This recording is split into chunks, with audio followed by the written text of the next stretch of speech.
وَإِذَا قِيلَ لَهُمْ لَا تُفْسِدُوا فِي الْأَرْضِ قَالُوا إِنَّمَا نَحْنُ مُصْلِحُونَ أَلَا إِنَّهُمْ هُمُ الْمُفْسِدُونَ وَلَكِنْ لَا يَشْعُرُونَ.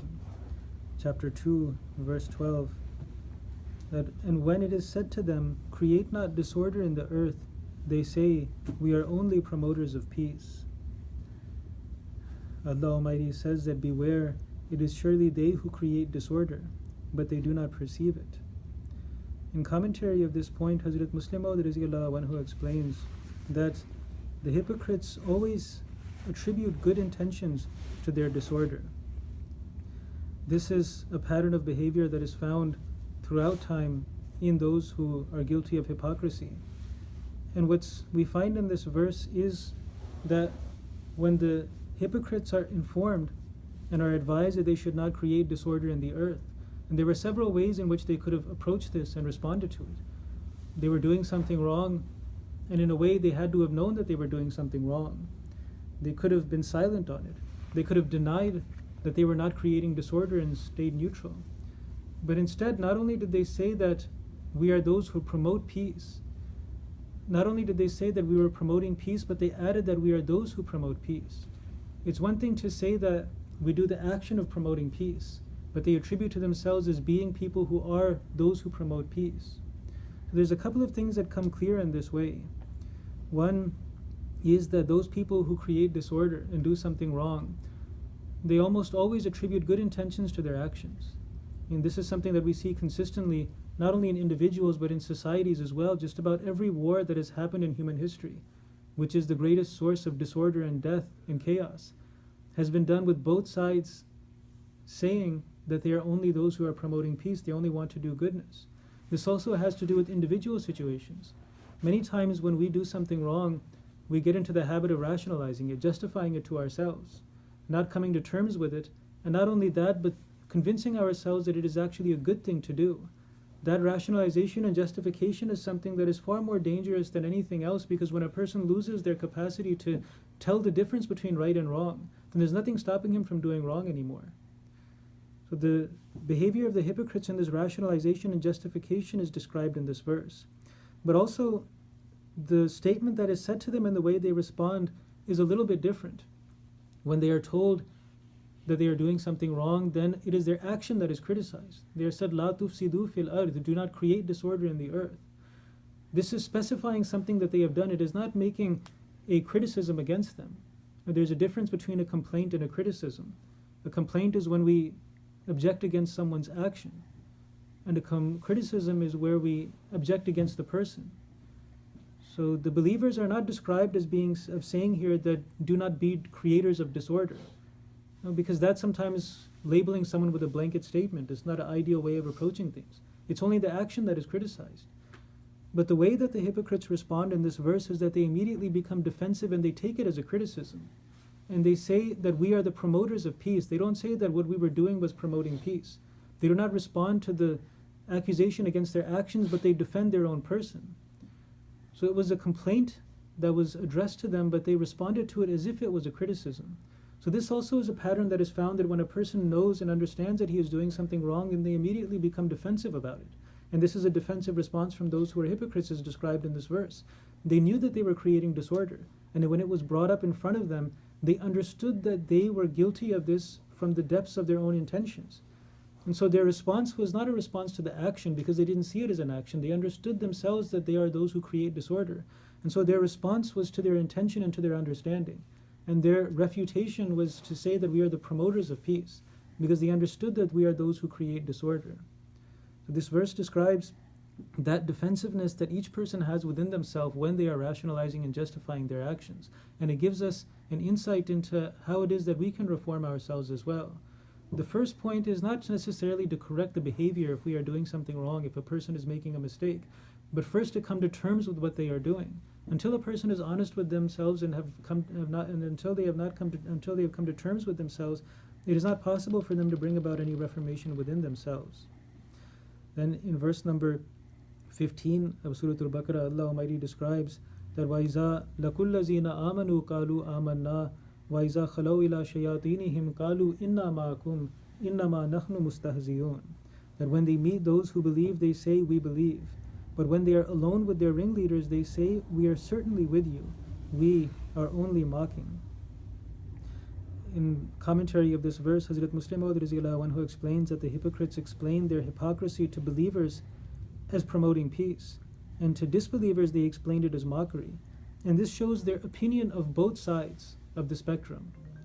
What this means is something that we observe in our daily lives as well. The way in which people are comfortable approaching us in certain ways is a reflection on our own selves. Now, sometimes people are very comfortable approaching somebody with very vulgar speech, filled with profanity. Whereas when they speak with someone else, they don't have that same inclination. They feel ashamed of talking in that way in front of them. Profanity is just one thing, but sometimes people make very lewd jokes in front of a certain number of people. And the only reason they do it is because they understand that this person is comfortable with it. They're going to laugh at it. They're going to enjoy it. So the fact that in one setting they don't say those things that are offensive, that are disrespectful, that are lewd, it shows that the people in that different setting they hold in a different light. But then when they say it in another setting, they hold the other people in that setting in a different light. So in these verses, what is described is that when the hypocrites come to the believers, then they make excuses to them. They're basically lying to them, they're trying to deceive them, but they make excuses, and those excuses demonstrate their opinion of those people. When they come to the believers, they say that, no, we're just trying to create peace, we're trying to promote peace. Now when they go to the disbelievers, they say, no, we were just mocking, we're just making fun of the believers when we pretend to be with them, but it's just a lie all along. Now they could never make this excuse to the believers, because the believers would say that you can't mock the disbelievers, you can't lie to the disbelievers. Islam doesn't allow it. It teaches us that level of self-respect and consistency in our actions that we wouldn't even be happy if someone was trying to help us by lying, if someone was just making fun of someone we didn't like and just trolling them for our sake. Because when they come to a believer, they can't make those types of excuses. That shows their high opinion of believers, that when they come to them, even their excuses reflect the qualities of the believers. But on the other hand, when they go to the disbelievers, they know the disbelievers will laugh along with them, saying that, yeah, you lied to them and you made a fool of them, and it was funny. And there was nothing to it, there's nothing wrong with that. So this shows for ourselves that when we do a muhasibah of ourselves, our friends are also a reflection of us in the way that they interact with us. We all have a different way that we interact with each other. There's a unique way of things that we bring up with each other, the style of conversation that we have with each other. And the way that people speak with us uniquely is a reflection on what they perceive in us. They're reading us. They're trying to sense what our reactions are, what our sensitivities are, and then they tune themselves towards what it is that they will find to be on the same wavelength that we are at. So when we see that the people who are around us are comfortable with certain things that are not something that we would like, not something we would like attributed to us, not the direction we're trying to go in, then that can give us a point of muhasibah and understanding where we stand. And so then to try and hone in on those things and concentrate on those things and reform from that perspective. So these couple of points just give us some insight on how it is that reformation starts with transparency with ourselves. Not necessarily transparency with others, but transparency first with ourselves, understanding ourselves, being honest with ourselves.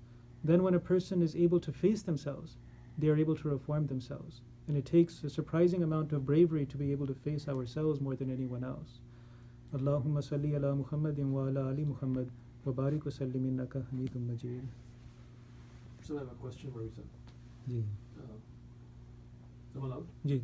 So it was asked actually a few days ago, not about the topic we're discussing today, but about the Holy Quran. And the question was that how this current arrangement of Holy Quran, we start with Surah Fatiha and end with Surah Nas, and how was that arranged, and how does it reflects the authenticity of Quran, that it isn't like a pure form the way it was, started from Iqra Bismi Rabbikal Ladhi Khalaq, that was somewhere way down in there, and it starts Fatiha and moves on. Yeah. So how do we answer this question? Okay, so the short answer on the arrangement of its order is that was done directly by the Holy Prophet ﷺ according to revelation. So we know that each and every year during the month of Ramadan, the angel Jibreel would come and re-reveal the entirety of the Holy Quran in the order that we find it in today. So the Holy Quran was not revealed, each verse of the Holy Quran was not revealed once. In fact, many verses of the Holy Quran were revealed multiple times on different occasions, and then they were re-revealed every Ramadan, and then the last Ramadan it was revealed in its entirety twice. So that is the final order. Then also what we find in a hadith is that whenever a verse was revealed, the Holy Prophet ﷺ would say that this verse is to be placed ahead of this verse and behind this verse. The exact place that it was to be placed in was specified through revelation to the Holy Prophet ﷺ. So as far as the preservation of the Quran goes, that order is something that is direct revelation. Now the only question that remains is, why is there one order? Why wasn't it revealed in that order? And there are several answers to that question. One is that the Holy Quran, in the way that it was arranged through revelation by the Holy Prophet ﷺ, that is something that is universally for all mankind for all time. And this is something that addresses all of us who are raised to a basic level of humanity, essentially you can say. The order in which it was revealed was specifically for the purpose of the tarbiyat of those people to whom the Holy Quran was revealed. People who were coming out of idolatry and were coming out of essentially an animal existence. So they had a different need, and that order was for themselves specifically. Now the reason why that order has not been preserved is because it was only something for temporary purposes. That's why for most of the verses of the Holy Quran, we don't know the order of their revelation. Mostly it's speculation from different books of seerah. The books of hadith and the authentic hadith have a small minority where they specify that this verse was revealed on this occasion. Even then there's disagreement among the Sahaba. The reason it's not preserved is because it was never given importance. It was understood that it's only for a temporary purpose. It's not for a permanent purpose. Now here the question arises also maybe that there are people even today who come out of idolatry, who come out of a backwards civilization, and they need to be nurtured just like the Arabs did. So don't they also need the revelation of the Holy Quran in that order, where first it starts off with the basic principles of unity, then later on alcohol is forbidden, later on other things are forbidden? The answer to this, I remember reading, I forget where I read it, but once Islam was revealed in its entirety, then throughout history there's always been an Islamic system that has been established somewhere in some form or the other. There has been a basic level of tarbiyat established in Muslim society. And so those people who even come out of idolatry, they don't have to go through that same journey of starting literally at square one as the Arabs did, where they actually had nothing. Not only did they have no religion, but they had no precedent for that Islamic structure that existed. So today those people who come into Islam from the same Arab type of idolatrous Jahiliyyah situation, they come in to be caught by a net of a society that at least has the reminiscence of this Islamic structure established. So that Quran in its final and perfect order is a guidance for them. So the original revelation was something that was very slow and gradual. We see that even some of the great Sahaba initially drank alcohol for years during the Islam. There were other things that were forbidden much later on. And that was because Islam was being established not only societally but individually for the first time. I have a question. Like nowadays, we are engaged in different WhatsApp groups. And this is my personal feeling. Sometimes I want to come out from that group. And, I don't feel very comfortable. So it's kind of, I did one time, but but I don't like to be in that group, but they put me back in that group. So I kind of, you understand my feelings. So sometimes these people share something which I really don't like it. So what you gonna say about this kind of dilemma? Okay. So I don't want to make this too long, but it reminds me of this one thing where Hazrat Muslim Maud was explaining that every riwayat about Hazrat Masih Maud we can learn something from. He said there's one person who was a Sahabi, but actually he was just a small child in the life of Hazrat Masih Maud, and the only thing that he remembers about Hazrat Masih Maud is one time Hazrat Masih Maud was walking by and he went up to him and grabbed hold of his finger. And Hazrat Masih Maud stopped and let him hold his finger. And then after a little while, then he had the child let him go, and then he kept walking. So Azur said that there are things that we learn from even this narration, and one of them is that we should be kind towards children, but also it doesn't mean that just out of that kindness we just let them waste our time. Sometimes people misunderstand certain hadiths where it says that the Holy Prophet ﷺ would stop and listen to an old woman even if she kept on talking about her day. Hazrat Masih Maud did the same thing. It doesn't mean that we exaggerate it to the point that if somebody just comes up to us and starts wasting our time, we just stand there for hours and hours as long as they want to.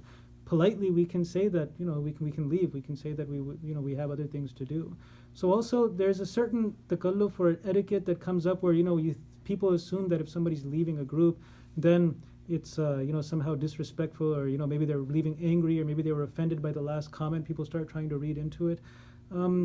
Personally, what I do is that if I'm added without someone asking me beforehand, then I just leave immediately, because it's etiquette that before you add someone to a group, then you should ask them beforehand.